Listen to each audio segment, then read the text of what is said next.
everybody, back again with another solo episode. I think I'm kind of getting used to these. I don't mind, basically talking to myself at this point. I do it every day, so I might as well get used to doing it in front of a camera and a microphone. So yeah, we're back again, another solo episode. I did hold myself accountable to romanticizing my life, which I said I was gonna do in my last episode. And I did. I made myself an actual cocktail. I didn't just throw together two ingredients. I ended up making a sea breeze cocktail. If you're not watching, it's a beautiful reddy pinky color. It's just vodka, cranberry juice, and grapefruit juice.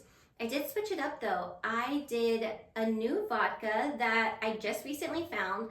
I went to Total Wine and I went there for, a Tito's run, as I'm a Tito's gal. And the people who work there were like, hey, if you like Tito's, you should try this vodka. It's called Tower Vodka. I'm not sponsored, but I'm totally down for a sponsorship. So Tower Vodka, hit me up. They said it was just as good as Tito's, but cheaper. And they're kind of right.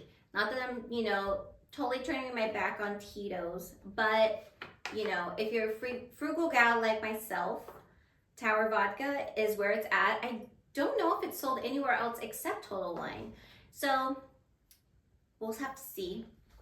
I also switched it up and I did a grapefruit soda instead of a grapefruit juice. I believe the brand was Fever Tree. It's good. If you don't like anything tart though, you're not gonna like this drink because it's, tart on tart, grapefruit cranberry. But I like it. I've had several sips and then I refilled my cocktail. So this might be a disaster of an episode and I might slur my words.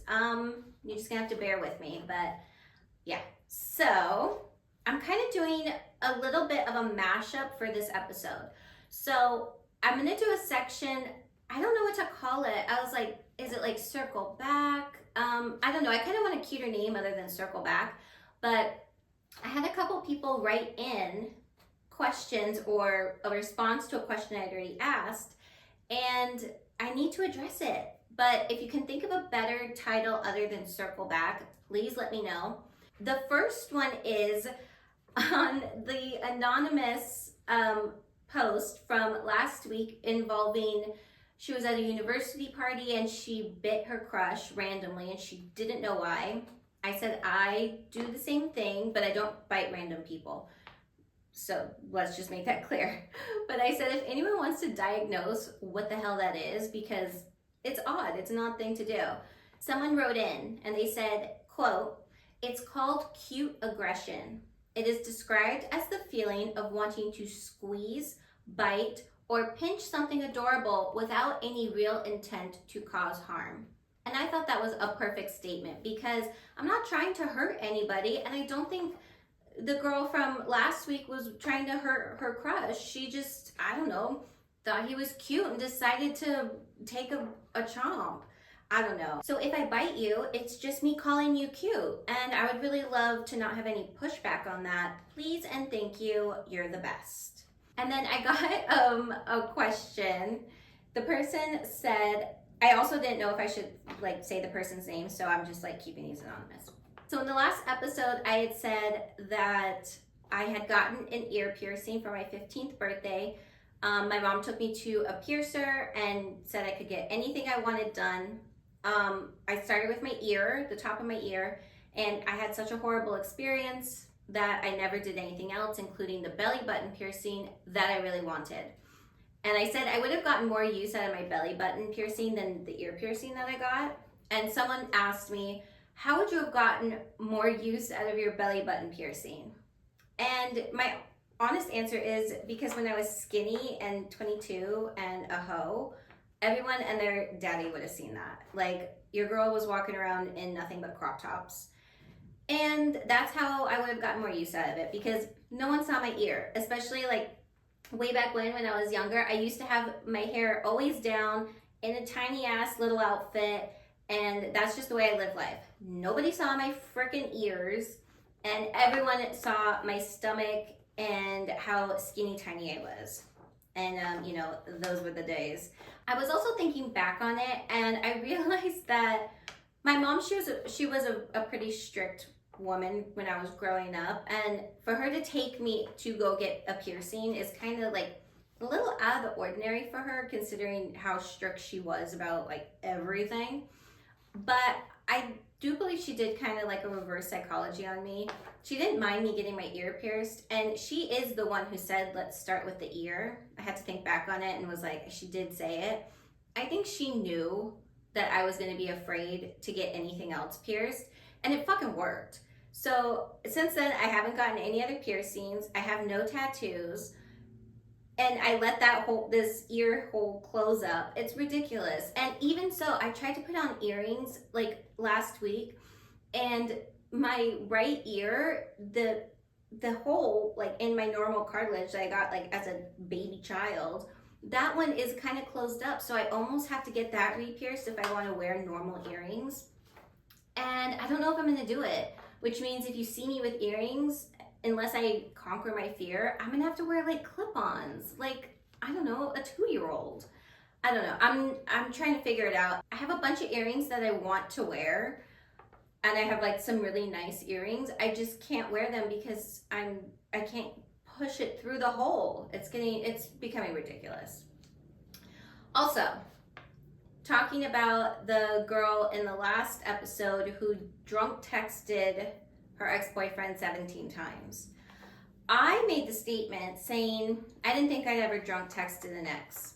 And if I did, don't tell me because it's not my business. Unfortunately, I have a friend who decided it should be my business. And she was very quick to remind me, hey, by the way, that's not true. You have drunk texted an ex. And I was like, hold on, wait. I need timelines, I need receipts, I need to know what's going on. So she told me about it, and I still stand by my statement. That guy was not an ex-boyfriend. That guy was a situationship, a hookup, I don't know. At one night I was feeling myself and drunk texted him, basically like booty calling him, asking to come over, and him being, you know, the hoe that he was like, yeah, of course, totally come over. And luckily, she did stop me from going. So she saved half of my dignity. So thank you for that, for saving me, but also how dare you remind me of it, because I had blocked that from my brain. And also blocked that guy from my brain. So thank you for that. So like I said, this episode is gonna be kind of like a mashup. I was gonna do the circle backs, which I believe I'm done with unless something else pops into my brain. But also, I had gotten some advice questions. I had put it back, I believe it was episode 4, the relationship-centered episode, where I said, if you guys have any questions, like you need advice on something, to email them in or DM me. I had gotten these after I had already filmed and published that episode, but I thought I shouldn't just like leave them alone. I wanted to respond to them. So I have 2 of them. Both of them are anonymous. If you were waiting for my response on this, I'm sorry it took so long. Maybe I'll do some kind of like end of the episode. If you guys are asking for advice, I can include it into the episodes. Or if I have guests on, I can read them your questions and get their input and what their advice would be, and see if we have the same advice, or maybe just so you can get 2 different perspectives. So that's what I'm going to do. This first one says, I've been wanting to break up with my boyfriend for a while now, but I don't know if I should or how to do it. He's a nice guy, but he just won't grow up. He loves to go out with his friends every weekend and binge and party. I don't mind him hanging out with his friends, but it's getting to be just too much. I reached the end of my rope when he was too hungover from partying on a Friday night to go with me to my cousin's wedding on a Saturday afternoon, even though we had planned this out for months in advance.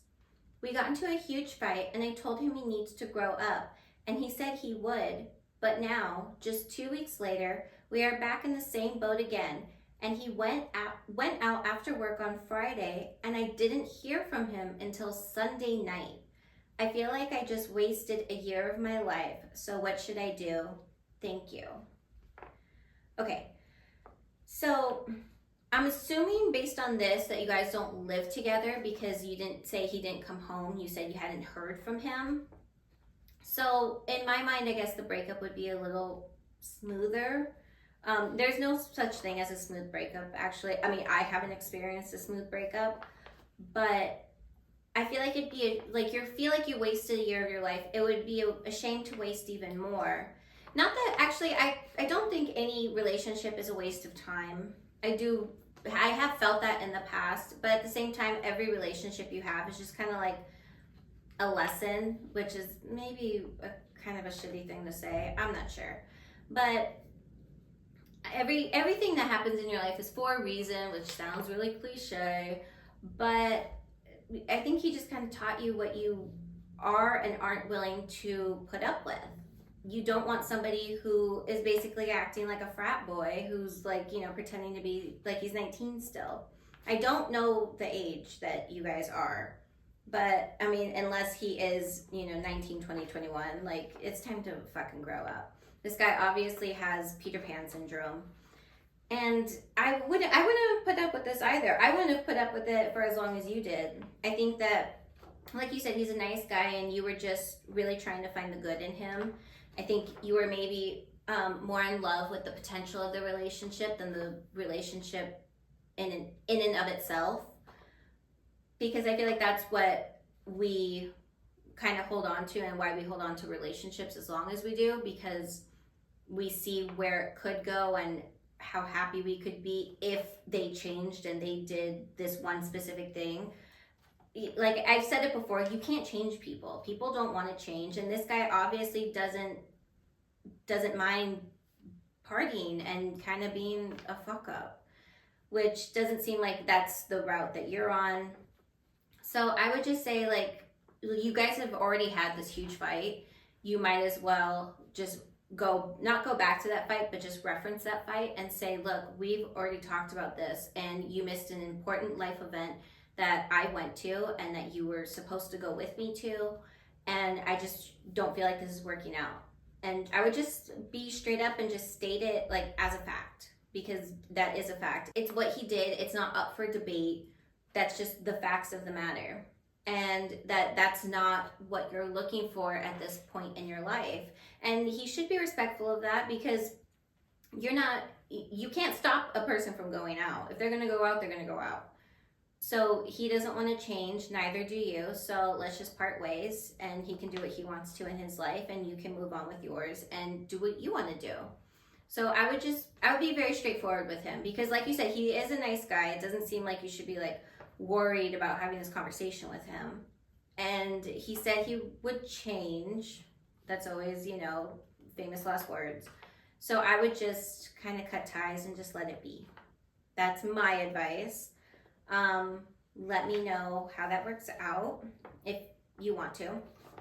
The next one, another anonymous, says, I've been single for about 2 years after my boyfriend cheated on me with a random girl one night.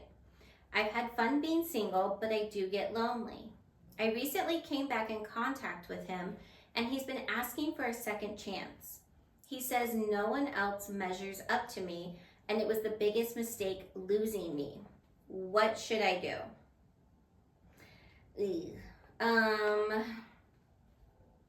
Okay.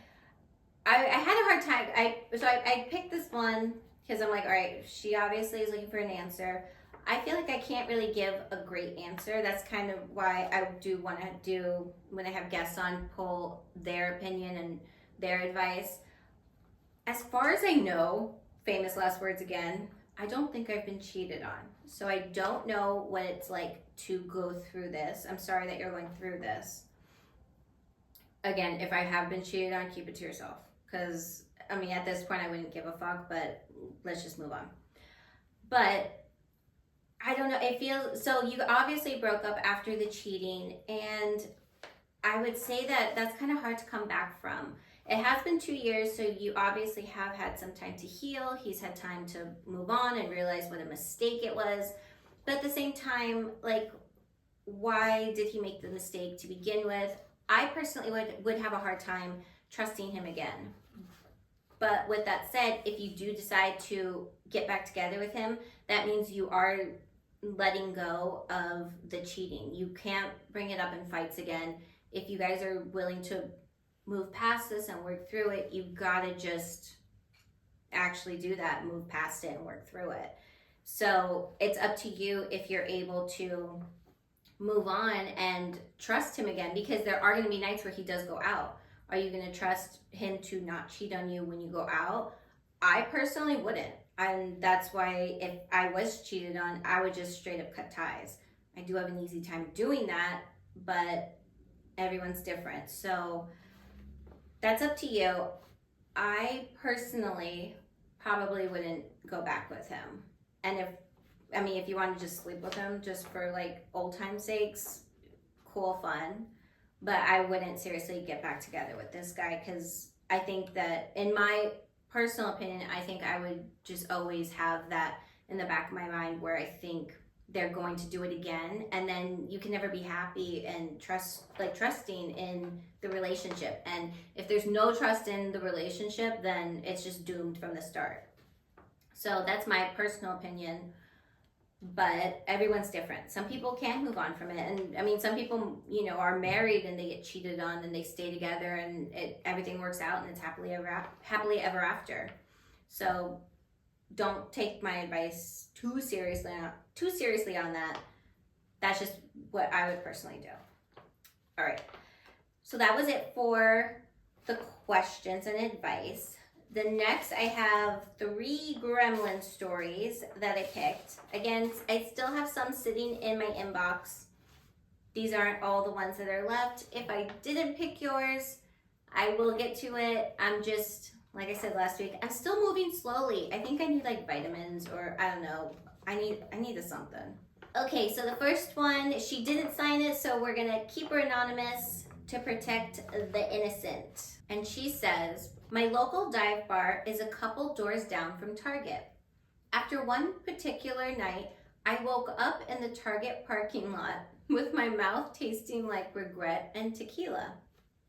I thought I was going out for one drink, but of course, I had more and was in no condition to drive. Instead of Ubering home, I decided to move my car to the Target parking lot and just sleep there. I don't know why.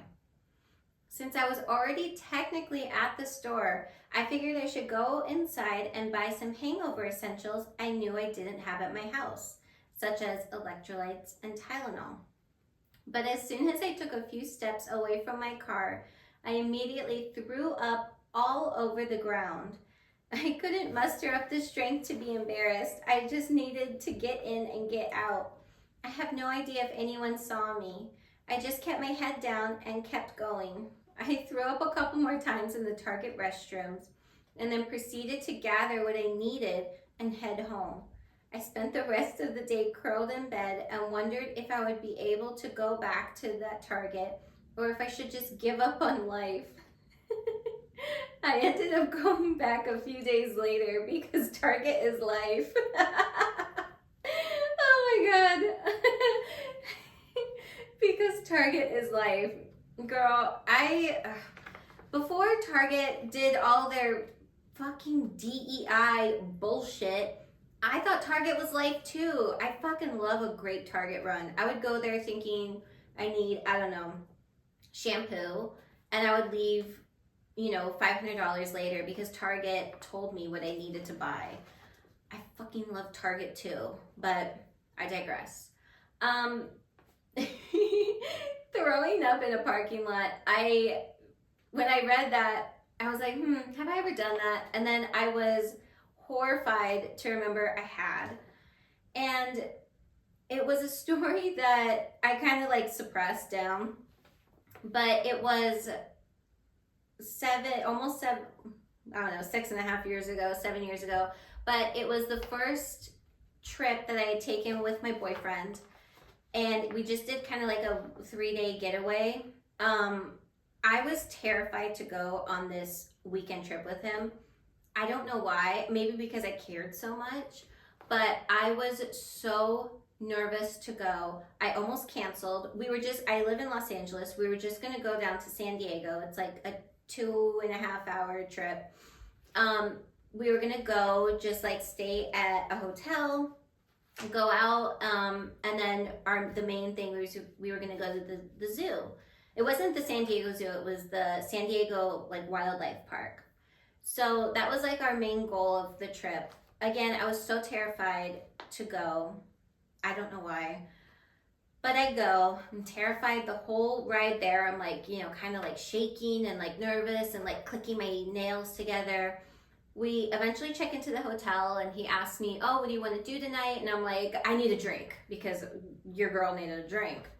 So we go out to, I should have asked him before. I don't know if we went to the Gaslamp District or if we went to Old Town, one of the two.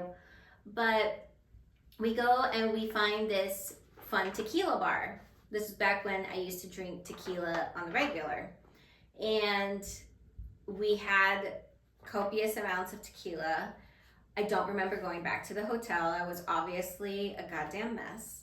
And I wake up the next morning and this man who has apparently never had a hangover in his life because God favors him, he's all up and at him and ready to go. And he's like, all right, you ready to go to the zoo? Blah, blah, blah. And I'm like, fighting for my life. Like, all right, yeah. So I shower, I get dressed, and I'm like, all right, I think I'm good. Like, I'm good to go.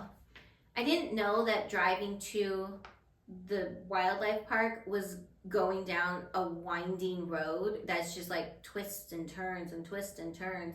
And I'm not someone who gets car sick easily, but I think I was already on the edge. We finally get to the parking lot and I'm like feeling it. I'm like, I don't think this is gonna be a good idea. I tell him I don't feel good and he's like, oh, okay, as soon as we park the car and get out and you're on stable ground, you're gonna feel fine. And I was like, okay, yeah, like I believed him. So get out of the car and I'm like, oh, okay, yeah, I do feel better. We take, I don't know, like 3 car lengths of walking and I was just like, oh my God. And I ran in between 2 random cars. Luckily they were trucks, so they were big and no one could really see me. And I just absolutely like threw up my soul. And I was horrified. I was so embarrassed. Not like he hadn't seen me thrown up before because like I said, we had known each other for like 4 years prior to dating. But I was just like, oh my God. And he was like, are you okay? Like he obviously looked at me like I was like, I don't know, on death's door. And I was like, yeah, like I do feel better. So I do think I like threw up the last part of any sickness and I felt fine the rest of the day. And we got me some crackers, we got me 7-Up, we got me gum because ew, I had just like thrown up and it was disgusting. But we did have a great time that day. So I have thrown up in a parking lot. I have since not been back to the wildlife park, although nobody else knew. I do feel bad for the people who had to go to their car and hopefully they didn't step in it because ewies. But yeah, anonymous or unsigned, I feel ya. But yeah, also the fact that you were so hungover and you found your way into the Target, I think I might have just like slept there and like in my car, not in the Target. I would have just slept there and, waited till I felt a little bit better. And then you had to drive home. Ew. Yeah, no. Terrible, terrible day. But, life goes on. All right, the next one is from Macy. Macy says, this is a story from my youth. For reference, I come from a small Midwestern town where there's nothing to do, and this takes place all the way back in 1995. It was June, and my friend Lexi and I were at the end of a school year party with most of the graduating class. We were juniors. Of course, there was a ton of underage drinking that we were taking part in, and everyone was getting rowdy. After many beers, Lexi and I decided we wanted to play a prank on her ex-boyfriend, another junior who was at the party kissing another girl. No, not okay. We decided to gather as many eggs as we could find and egg his prized possession, his car. So we did. We walked straight from the party and absolutely covered his car. We giggled the entire way back to my house and kept laughing about it until we passed out. The next morning we got up like nothing happened because At that age, hangovers don't exist. Ugh, right? And just went about our day enjoying the sunshine. We had no idea that the egg would cook into the paint of the car. Needless to say, he was devastated when he saw his car, but he never figured out who did it. Thank God we didn't have social media and ring cameras, or we would have definitely gotten caught. I had so much fun reliving the past, and those were definitely my wild times. I have some more stories to write in if you would like. Much love, Macy. Okay, first of all, yes, Macy, please keep writing in all your crazy stories. If anyone has sent in something that's already been read and you still have more, it's not like a one and done on this. Please send them all in. Macy, if you want, you can just send me like an essay of all of them and I'll just read them like one by one, sporadically. So keep sending those in, Macy. I want to hear all about your 1995 adventures. In 95, I was a child. I don't even want to say how old I was because I already feel old. Anyway, I was 2. But actually in June of 95, I wasn't even 2. So, you know, look at me being so young. But I have never egged someone's like house or car or like teepeed somebody's house. I wasn't like that in high school. And yeah, that's just like not something that like myself and like my little friend group did. Like we weren't partiers. We weren't like drinking a ton or doing this or that. We were like pretty docile and chill. I apparently decided to gremlin out in my early 20s and haven't stopped since. But teenage me was a quiet little mouse. So I've never done that. And not that I would want to today because I don't want to like ruin someone else's property. I think that's like bad karma, but I do kind of feel like I missed out at one point, and I obviously can't do it now because 1, terrible, and 2, like it would be so embarrassing to be arrested for egging someone's property. Like that's a kid crime, that's a child crime. And the first time I ever get arrested, I mean, knock on wood, oh God, there's no wood. Hopefully I don't ever get arrested, but like it can't be for something so stupid as egging a person's house or their car. Also, I do know that eggs ruin car paint, so, but I can imagine at age 15, you guys didn't know that, so, poor guy. I mean, you know what, at the same time, he shouldn't have been kissing somebody in front of his ex-girlfriend, so, that's that. All right, and last gremlin story. She says, oh, this is from Nicole. She says, I accidentally ruined someone's proposal. So my ex-boyfriend and I were day drinking at the boardwalk, and while we were walking down to the beach, we saw someone set up a ton of flowers with a lit up sign saying, will you marry me? I looked at it and looked at him and said, oh my God, really? We both laughed because I knew it wasn't for me. This guy would have never thought of ever buying me a ring. But our drunken selves decided we should take selfies with the display. Oh God. Unfortunately, while we were falling over each other to do so, the couple who it was actually set up for came walking up. A few people were shooing us away angrily as the girl who was about to get proposed to looked confused. We ran away and just kept walking away in embarrassment, but laughing simultaneously. I really hope they have a wonderful life together. By the way, my ex was garbage, so maybe that was my karma. Anyway, thanks for listening. Nicole. I have no story for this. I've never ruined someone's proposal. I don't think I've ever been around somebody who's gotten engaged, actually. Now that I think about it, I don't think I've ever witnessed with my eyes a proposal. Yeah, so I don't have any story for this. I just thought it was funny. And you said walking or day drinking at the boardwalk. What boardwalk? Where are you from? Let me know. I'm curious to know. Also, my boyfriend and I have been rewatching and binging Jersey Shore, and then after that Jersey Shore family vacation. So when you said boardwalk and then you signed your name Nicole, I was like, oh my God, it's Snooki. I know it's not Snooki, but still. But let me know, Nicole, where you're from and what boardwalk you were talking about. And if it is the Jersey boardwalk, how coincidental. All right, guys, so that is it. This was, again, a kind of a mashup of an episode. circle backs, the advice questions, the gremlin stories. Let me know what kind of content you guys are wanting, or like what you like the most. Do you want me to read more gremlin stories?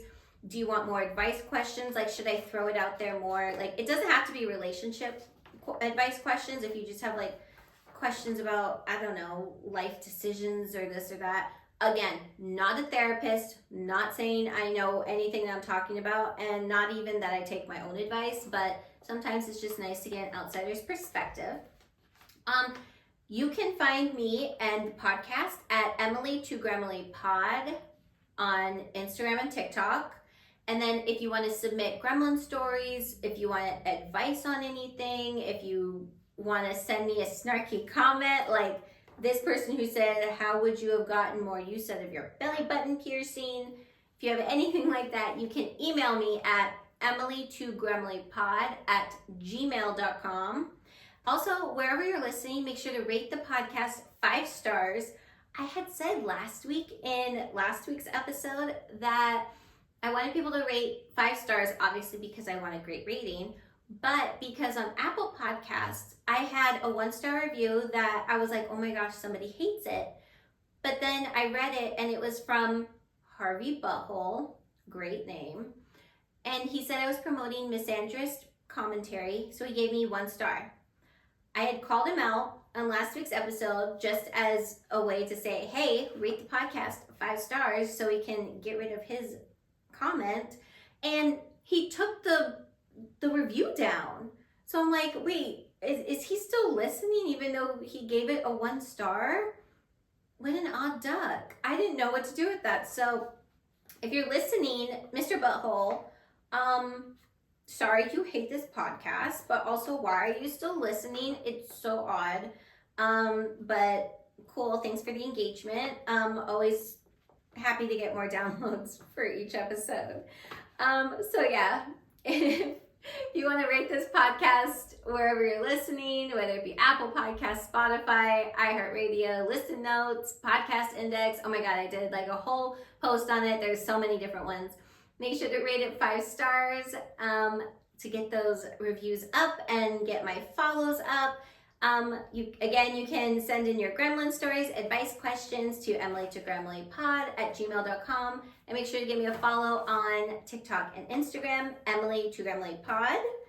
And yeah, that's the episode. We're gonna do a big cheers with a drink I again barely drink, and yeah, cheersies, bye.